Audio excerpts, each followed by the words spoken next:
Tap 2, Part 8. I beamed and handed the dolls and model sets to the children.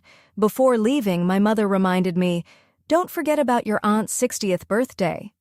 What surprised me was that she didn't mention the house again. I had been very close to my aunt when I was little. My parents were too busy taking care of my brother to pay any attention to me, but my aunt cared for me dearly, always buying me candy and new clothes. When I got accepted into university, my parents wanted me to drop out and start working instead. Without hesitation, my aunt paid for my tuition. Because of this, I had a special soft spot for my nephew and niece. I naively believed that no one could be heartless toward children. If I was good to them, how could they not be grateful? But I had overlooked one thing. Some children were born ungrateful, especially those raised by parents with such a poor sense of morals and ethics. No matter how well I treated them, it didn't matter. As long as Helen and Ethan said the word, I would immediately become their enemy. My mother pointed at the deer antler jelly on the table. "Your father bought this specially for you. He said you have a cold uterus, so you must eat it on time. It's very good for the baby." I smiled gently. "Thank you, Dad. Thank you, Mom." But I had already asked my doctor. Deer antler jelly was indeed a good supplement. It could nourish the blood, improve circulation, and regulate menstruation. But eating it during pregnancy could easily lead to miscarriage. In the past, my father would never spend his own money on something so expensive for me. Clearly, as long as my child existed, they wouldn't be able to sleep peacefully. Back in my bedroom, I let out a deep breath. My little dog, Dodo, jumped onto my lap, wagging its tail happily. I patted its head. Sure enough, the device on its collar was gone. I recalled how sneaky my nephew had been and chuckled to myself. Before they left, there had been a small pet camera on Dodo's collar, cleverly disguised as a futuristic robot figurine. If one didn't look closely, they wouldn't even realize what it was. All my research had finally paid off. This time, there would be a good show to watch. On the day of my aunt's 60th birthday, I was in a great mood. The banquet hall was lively, packed with friends and family, 5 full tables of guests. 6 of my uncles and older male relatives sat in a circle, but their expressions didn't look like they were here for a celebration. It was more like they had come to scold me. My aunt, however, remained cheerful and paid no attention to their sour faces. She smiled brightly and handed me a lollipop. "Silly girl, why book such an expensive restaurant? You and Ethan worked so hard to earn money, and now that you're having a baby, you should save up. Don't waste money like this." To my aunt, I was still the little girl who used to cling to her, begging for candy. I choked up, nearly tearing up. With a wide smile, I took out a set of keys. "This is for you. It's your house, your birthday present." The entire room was stunned, especially my father and brother. Jealousy was practically written all over their faces. My aunt was taken aback, her voice trembling. "No, no need. That's too much. I can't accept it." I shook my head. "You don't want this? Then does that mean you'd rather live in a nursing home in the future?" She hesitated and tried to hand the keys back to me. Part 9. When you were little, you clung to me all the time. My colleagues used to say, "You can't stick donkey hide glue onto a dog's skin. She's not your child. Why bother being so good to her? When she grows up, she'll just be another ungrateful brat." My aunt chuckled warmly and sincerely. "Well, look at that. Seems like it stuck after all." Haha. Hearing her say, "seems like it stuck after all," made me tear up uncontrollably. People who truly love you will never feel comfortable spending your money. They always worry about you suffering and struggling. But those who don't love you, they'll drain you dry until you have no value left. Before I could even sit down, my eldest uncle spoke up first. "I heard from your father that you really sold the house in the school district instead of keeping it for your nephew and niece. Do you only care about money?" The others quickly joined in. "You make money so easily. What's a little money to you? That's your own brother. He's the one carrying on the Johnson family name. You're just a daughter. You're already married off. So if you can't continue the bloodline, at least contribute something to the family." I covered my mouth in feigned shock. Which grave did you all crawl out of? My grandmother scrimped and saved to raise you all, and what? Did you accidentally study in the wrong era and end up in the Qing dynasty? I sneered. None of you amounted to anything, huh? Guess you won't need to continue the Johnson family line after all. It's just a legacy of misfortune. My eldest uncle's face turned red as he slammed the table. Is that how you speak to your elders? No manners at all. I immediately rushed to his side. You're not allowed to insult my father. My father, shocked, shot a glare at my uncle. Seizing the opportunity, I pulled a small notebook from my bag and tossed it onto the table. Inside, it was filled with loan agreements, debts owed by my uncles and their families. Perfect timing. Pay back all the money my cousins and their siblings owe me. We're family, right? It wouldn't look good if I had to take this to court. My uncles and cousins turned red with embarrassment, their arrogance fading in an instant. Seeing them lower their heads in silence, Helen couldn't hold back anymore. Emily, your brother and I might not be capable, but the kids truly love you. You can't let them miss out on school? She started sobbing dramatically. The relatives at the next table chimed in. Helen has been taking care of your parents, if not for the effort, at least out of respect. You're a daughter, it's only right for you to pitch in. I couldn't take it anymore. I pulled out my phone and pressed play on a recording. A childish voice rang through the room. Mom said Auntie isn't giving us a house anymore because she has her own baby now. Dad told us to play with Auntie more and make sure to bump into her belly. That way the baby will fall out. If there's no baby, all of Auntie and Uncle's money will be ours. Time seemed to freeze. The entire room fell into a dead silence. Helen's face twisted in anger as she turned to the children. They're just kids. How can you believe them? I never taught them to say anything like that. Why are you being so petty with a pair of 6-year-olds? The relatives started murmuring again. That's right. What do kids even know? If you don't want to spend money, just say so. Why make things hard for children? My nephew and niece, seeing the shift in support, immediately burst into fake tears. But after crying for a while, not a single tear actually fell. Helen, unable to hide her satisfaction, shot me a smug glance. I smirked and reached out, yanking the small pet camera from around my nephew's neck. Oh, really? So children don't understand things, huh? I inserted the memory card into the projector by the door. Within seconds, a video of Ethan and Helen played on the big screen. Ethan's voice rang out. Well? Did you bump into Auntie's belly yet? Did she say her stomach hurt? Helen's voice followed. You two are useless. Next time, do it harder. If that baby is born, you won't get anything in the future.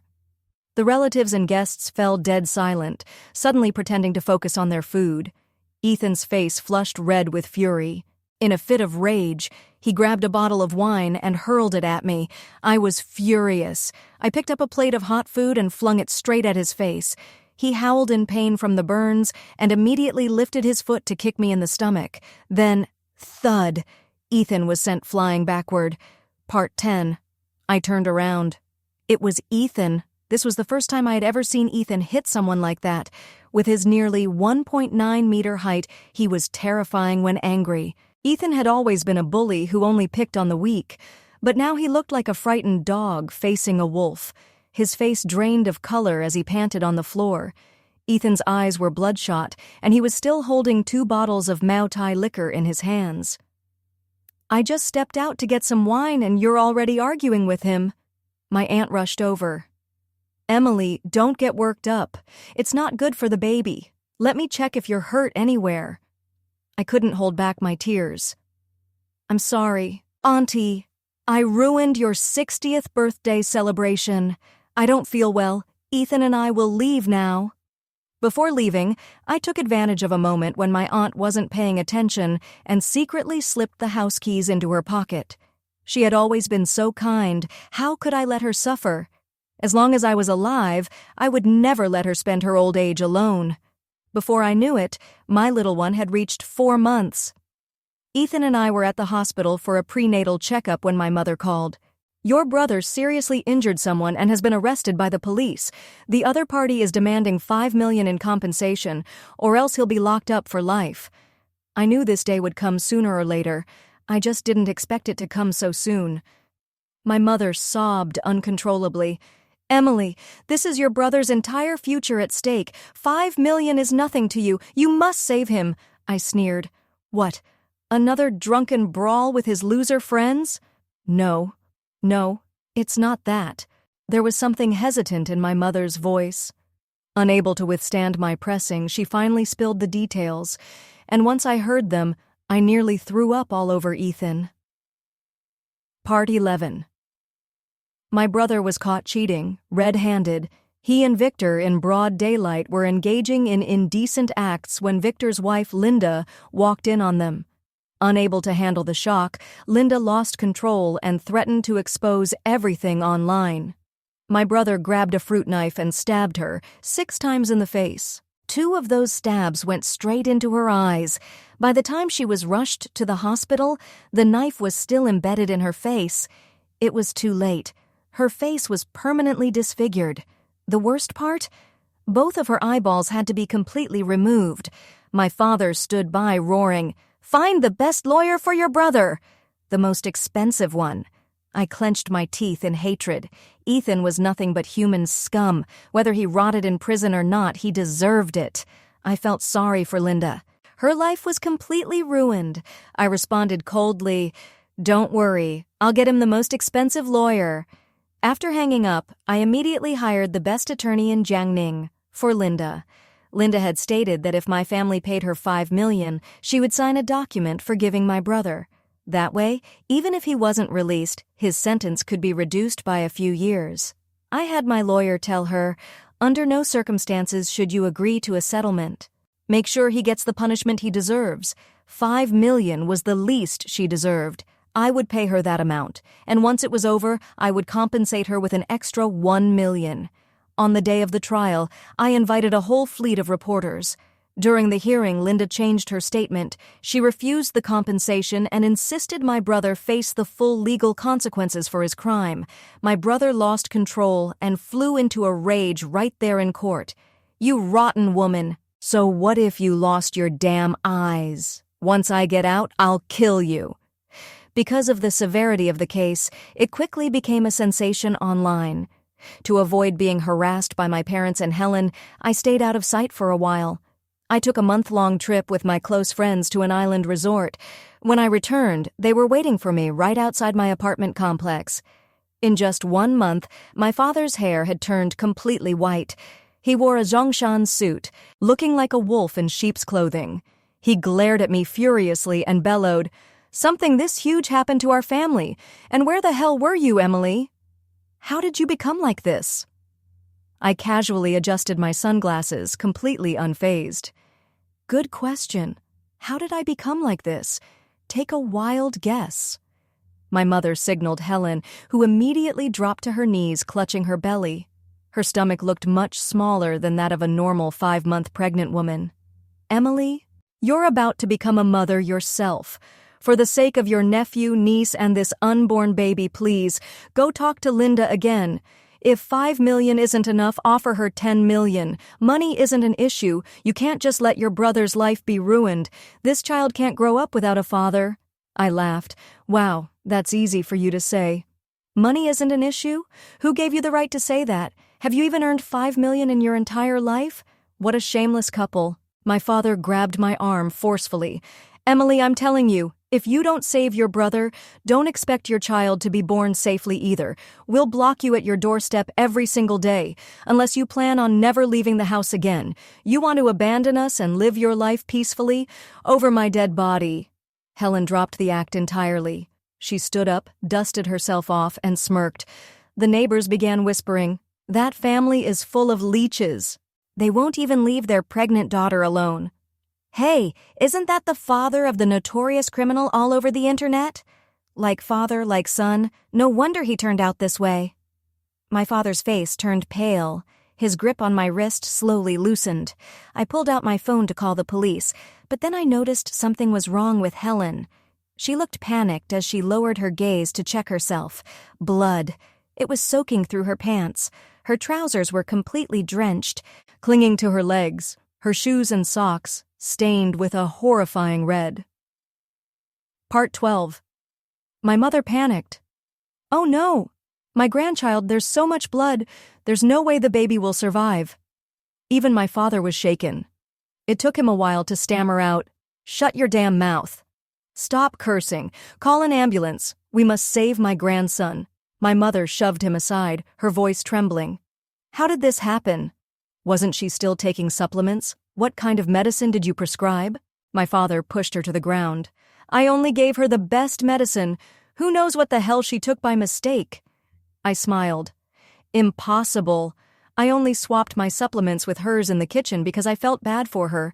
The medicine you prescribed for me was meant to be nourishing, not harmful. So why is she bleeding after taking it?"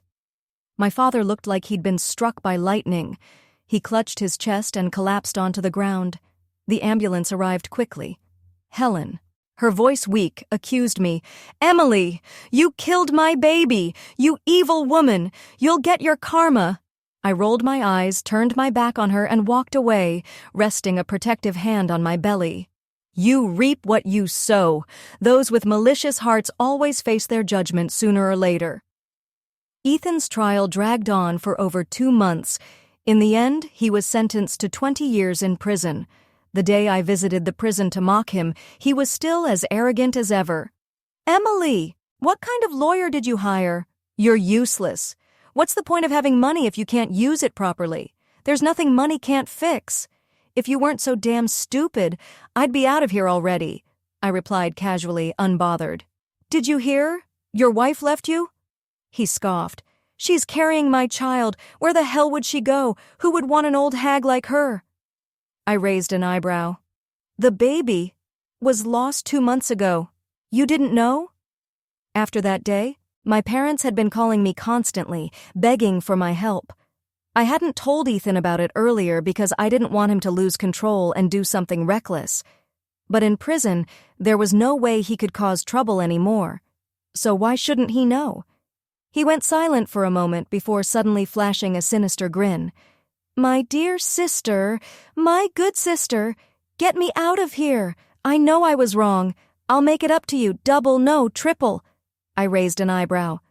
"The law isn't mine to control. And besides, you said it yourself. I already have my own child now. None of you will get a cent from me. I won't waste my money on you. Let's just call it even. I'll consider this my act of charity." That was when Ethan finally snapped. "Emily, if you don't get me out, once I'm released, I'll wipe out your entire family.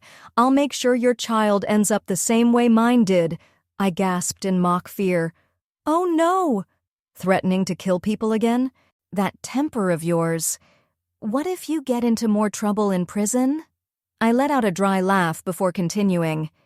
"Do you know why Linda refused the money and insisted on making sure you stayed in jail?" I watched his bloodshot eyes widen in realization. I nodded, grinning. "That's right. It was me. Your dear little sister did this. Ha ha ha ha." I knew I sounded a little crazy in that moment, but I had to admit, it felt amazing. I stood up and walked away, ignoring his rabid screams and curses, like a mad dog barking behind iron bars. Part 13. The law had already punished him. From now on, Ethan would have to endure everything on his own. After that day, Ethan provoked a gang leader in prison and got one of his legs broken. I figured if those inmates knew exactly why he was in prison, breaking just one leg would have been a mercy. He was stupid to the very end, still causing trouble behind bars. As for my parents, waiting for him to earn a sentence reduction was nothing more than a delusional fantasy. Helen had truly disappeared. Before leaving, she took every last cent of my parents' savings with her. Desperate, they had to sell their current home to pull together whatever connections they could, because someone had told them, "If you pay enough money, you can get your son out of prison." Reality proved one thing: as long as they had the guts to challenge the law, there would always be scammers with enough guts to steal all their money. On my 28th birthday, I successfully gave birth to a beautiful baby girl. Surprisingly, somehow, my parents found out and came to the hospital. They came to repent. Standing outside my hospital room, my mother hunched over, clutching a dirty, tattered cloth bag. My father's hair was a tangled mess. Seeing me lying weakly in bed, my mother's eyes filled with tears. She carefully sat down beside me and said, "Emily, let us take care of you at home. Seeing you like this, we can't rest easy." Looking at their miserable state, I almost felt a pang of pity. "If you both come to take care of me, then what about the children?" Thinking I was about to give in, my mother's eyes lit up with hope. She immediately said, "Of course, we'll bring them with us. We can all live together. How wonderful would it be for the 3 children to grow up together?" I gently held my mother's hand and smiled faintly. "No need. You 2 should move into a nursing home. As for those 2 children, they can stay with you. Rather than letting them become a disaster for another family, it's better to send them to an orphanage." What I didn't expect was how eerily calm they were. Part 14. My father slowly approached me. "Emily, I was blinded by greed. This old man let money cloud his judgment. Can you forgive me?" I could hardly believe my ears. After all these years, this was the first time my father had ever apologized to me. As I sat there in shock, wondering what they were plotting, my mother suddenly stood up and walked over to the baby's crib. "Is it a boy or a girl? Have you chosen a name yet?" I immediately became alert and sat up. "Mom, bring my baby here. Give me my child." My father's face darkened. He grabbed me and pinned me to the bed.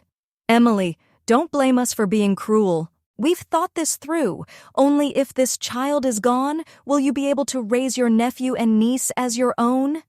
We're getting old. In a few years, we won't be able to take care of them anymore. You and Ethan have so much money. Who else would you leave it to? A stranger?" I watched in horror as my mother covered my daughter's nose and mouth. I screamed, "Mom, no, I beg you. Give me back my child. Someone help. Save my baby."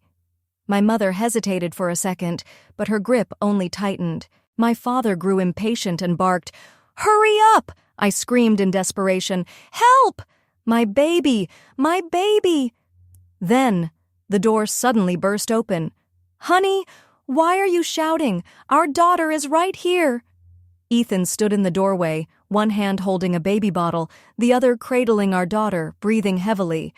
I wiped away my tears and sighed dramatically. What a shame. I wasn't finished acting yet. My mother's face turned pale as she looked at the motionless baby in Ethan's arms. Realizing the baby wasn't breathing, she collapsed to the floor in shock. I raised an eyebrow and said coldly, "Mom, are your eyes failing you?" "That's just a plastic training doll from the hospital." My father's expression twisted. He forced out an awkward laugh. "Emily, we were just joking. How could we ever hurt our own grandchild?" I looked at them icily. "Save your breath. Get out." Seeing that they still wanted to argue, I immediately called the police. When the officers arrived, I handed them a memory card. It was from the pet camera that my nephew had stolen from me. Not only did it contain proof of their attempt to harm my baby, but it also exposed my father's illegal medical malpractice. Turns out he had been secretly mixing painkillers into the herbal medicine he prescribed for his female patients, claiming it was a cure for menstrual pain. Honestly, I had no idea if my father was a real doctor or not. All I remembered was that every time he checked a patient's pulse, he would say the exact same phrase: liver stagnation, blood deficiency, cold uterus. I always wondered, how could everyone have the same condition? Now I knew. He was nothing but a fraud. Traditional medicine was a treasure of our culture, yet corrupt, greedy men like him had tainted it. The police dragged them away. That was when my father finally showed his true colors. "Emily, you unfilial daughter, you heartless monster, you will die a miserable death." After that day, I cut off all ties with my so-called family. Ethan and I moved to a new city, somewhere no one could ever find us again. Years later, I saw a homeless woman on the streets, her clothes ragged, her mind seemingly lost. I immediately recognized the birthmark on the back of her hand. It was Helen. I didn't know what she had been through. And honestly, I didn't care. When my daughter started elementary school, I became pregnant again. After everything I had been through, I cherished life even more. People have different reasons for having children. Some want to continue their family legacy, some want to make their lives feel complete, some want to save their marriage, some want to find emotional fulfillment through their kids. But the truth is, some lives were mistakes from the very beginning, but that doesn't mean they don't deserve love. We all know life is full of suffering, yet we still choose to bring children into this world. That's why children don't owe us anything. We are the ones who owe them. Sunlight streamed through the living room window, casting a warm glow on my daughter's face. "Mommy, look! Did I draw this well?" I gently stroked my round belly and smiled. "Thank you, my babies. No matter what the future holds, you will always be the greatest treasures of my life." Thank you for watching. Your support means everything. Like, share, and subscribe for more stories. See you in the next video.